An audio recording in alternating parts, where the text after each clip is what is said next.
Olá, amados, que a graça e a paz do Senhor seja com todos. A Ele, ao Senhor, somente a Ele, toda honra, toda glória e todo louvor, porque somente Ele, o Senhor, é digno de receber louvor. A parábola do joio e do trigo de Mateus, capítulo 13, né? O interessante dessa parábola é que as pessoas pensam que o trigo é a igreja e o joio é o mundo, mas não é nada disso. Tanto o trigo quanto o joio é a igreja. E você quer saber sobre isso? Então, assista aí, fica ligado, mas antes eu peço que você dê uma olhada aqui na descrição. Se você pensa em se inscrever, dá o like ou compartilhar antes, leia a descrição. Aí você vai fazer isso de uma maneira mais correta e consciente para a glória do nome do Senhor. Então, o trigo e o joio que o Senhor Jesus conta em parábola, ele diz que os semeadores semearam a terra, plantaram lá o trigo, né? E o inimigo de noite, né, foi lá e plantou, semeou, né, o joio junto com o trigo.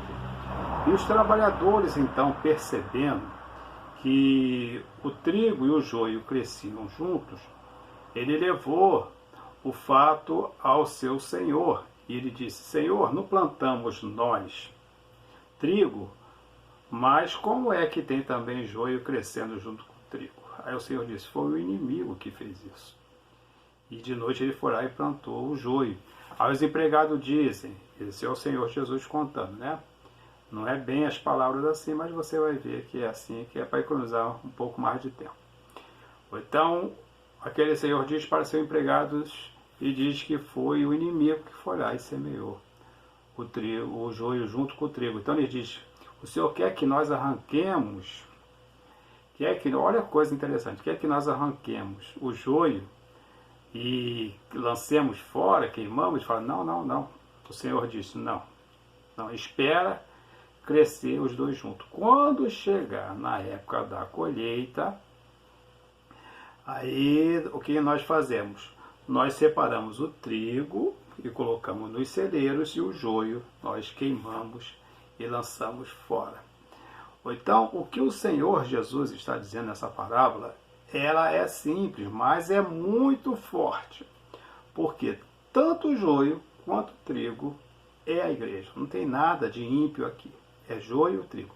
O trigo é o crente verdadeiramente salvo, é o crente que realmente serve a Deus. E o joio são essas crentalhadas sem vergonha que estão por aí e que o Senhor, eu peço que o Senhor tenha misericórdia. São pastores ladrões, entendeu?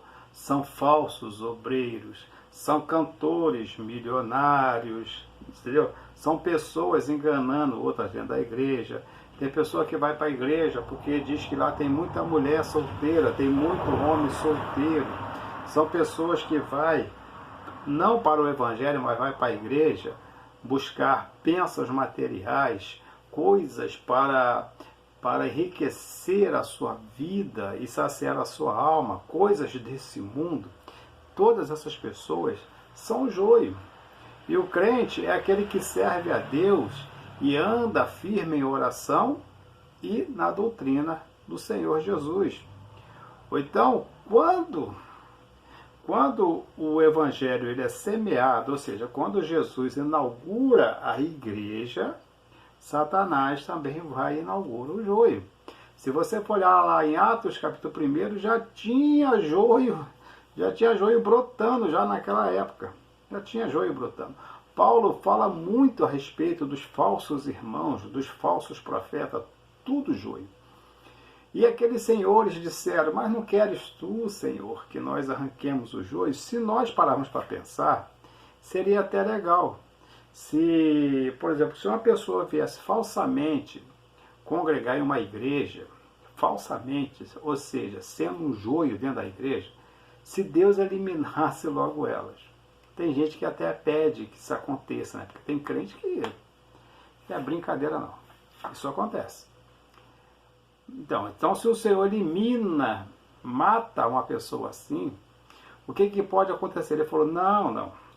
Porque pode acontecer que quando for arrancar o joio, você acabe também arrancando o trigo. Ou seja, se essas pessoas que estão na igreja para perturbarem, às vezes conscientemente, ou às vezes porque estão sendo enganadas, porque não querem conhecer a verdade, e se o Senhor elimina elas de uma maneira sobrenatural, ou seja, de morte ou de enfermidade gravíssima, pode acontecer com que o trigo, ou seja, o crente se sinta assim meio que assustado com aquilo, meio sem entender aquilo, passa a duvidar do amor de Deus e deixa o evangelho, ou seja, o joio sendo morto, ou seja, o falso crente sendo eliminado por Deus, pode causar a morte de crentes verdadeiros, porque vão se sentir meio que assustados, ou seja, não vão entender o amor de Deus e vão acabar se desviando, ou seja, vão morrer também. Por isso que o Senhor disse, deixa crescer junto, porque no dia da colheita, então o Senhor ajuntará o trigo em seus celeiros, e o joio será lançado, será colhido, cortado e lançado no fogo, que Jesus mesmo diz que é o inferno. No dia do juízo final, o joio e o trigo estarão claramente visíveis para todas as pessoas.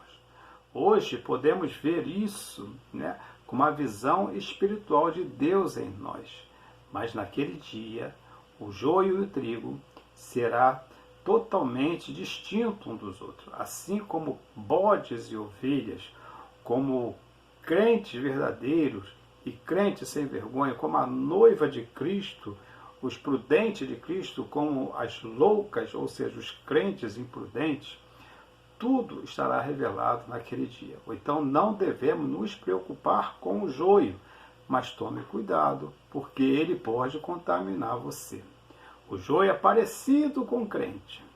O joio ele é parecido com trigo, assim como o falso crente é parecido com o crente e acaba contaminando muitas das vezes a igreja. E até mesmo hoje a imagem do Evangelho, ela é muito hoje queimada, ela é muito hoje vista de uma maneira diferente por causa desses joios. Por causa de crente que não tem uma responsabilidade com Deus, e nem consigo próprio, e nem com a igreja. Então, o joio e o trigo é o que está na igreja. Mas você pode escolher se você quer ser joio ou se você quer ser trigo. Quer ser trigo? Pegue-se a Deus na oração, no jejum e na palavra de Deus. Porque você vai aprender tudo na palavra de Deus. Mas se você quer ser joio, então você vai atrás de pregadores de bênção, vai atrás de que você vai receber coisa na igreja, vai atrás de mulher na igreja, vai atrás de homem na igreja, que você está sendo um belo do joio. É isso que a Bíblia diz, doa quem doer, mas é a palavra de Deus e eu não estou aqui para falar de mim, eu falo o que está na Bíblia. E lembre-se que servir a Deus não é difícil, o que é difícil é deixar o pecado. Até a próxima, querendo Deus, um forte abraço e que Deus nos abençoe sempre.